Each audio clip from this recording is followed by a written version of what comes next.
Hello everyone, welcome back to my channel. If you are new here, I am Nitesh Singh. I am a PhD student at Indian Institute of Technology, Varanasi, studying biomedical engineering. I spent many years on how to craft an ideal research paper, whether it's a conference paper, an original research article, or a review paper. This is my Google Scholar profile.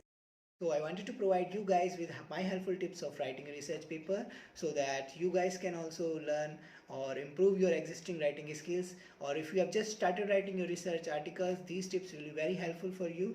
So keep watching the video till the end.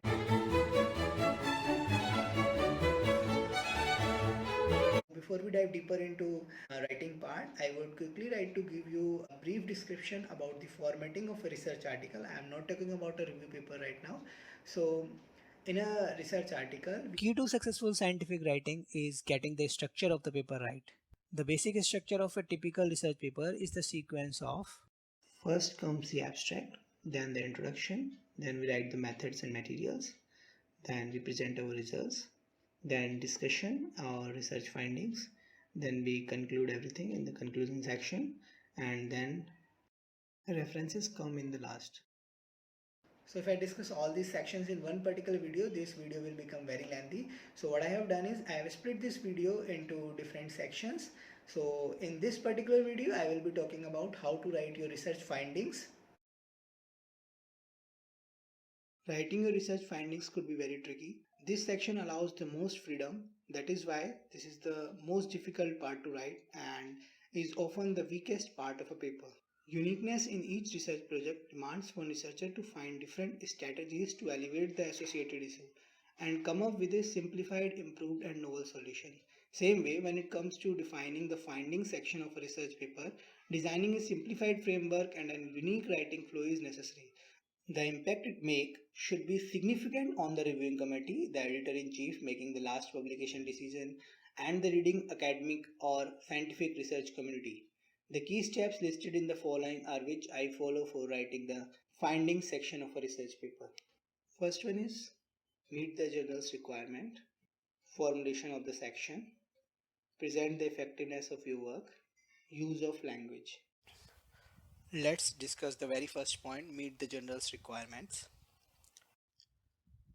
Go through the guidelines provided by the targeted journal, which generally mentions the specific expectations the journal has from the results and findings.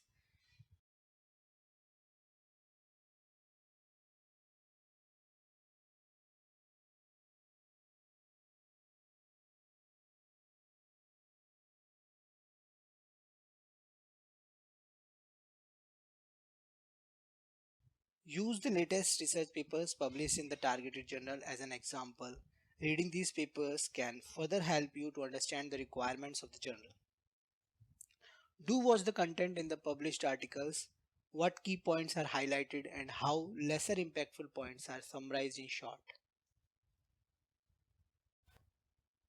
I do disagree with this one pattern that most of the authors follow is providing all the information about the recent studies in the introduction section.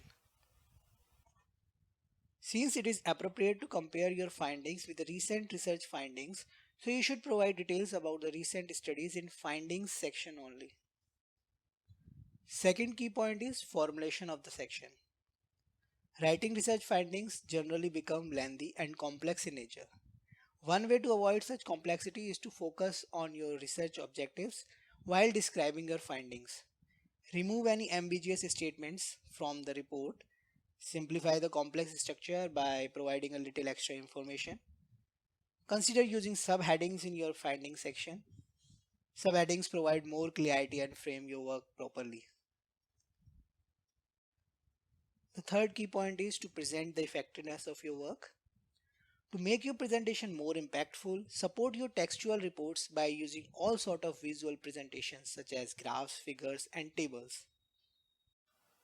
The main purpose here is to address the questions like why and how your proposed method is more capable than the state-of-the-art methods. Present advantages and disadvantages of findings in comparison with that of the standard methods using statistical and graphical analysis. Moreover, the thumb rule while using figures or tables is that it should have all the relevant information. Also, it should be self-explanatory that the reader doesn't need to see the text to understand it. The final key point is use of language. In academic or research writing, the objective is to communicate information in a very precise, accurate, and streamlined manner. Try to keep the sentences as short and informative as possible and avoid using phrases.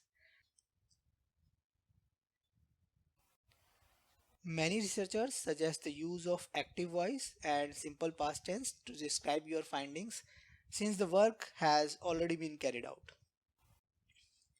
In the last reviewer section, for any wrong use of comma, grammatical or spelling mistakes, you can use MS Word for this purpose. Check for the consistency in the text as a whole. The next stated line must be in agree with the previously stated one.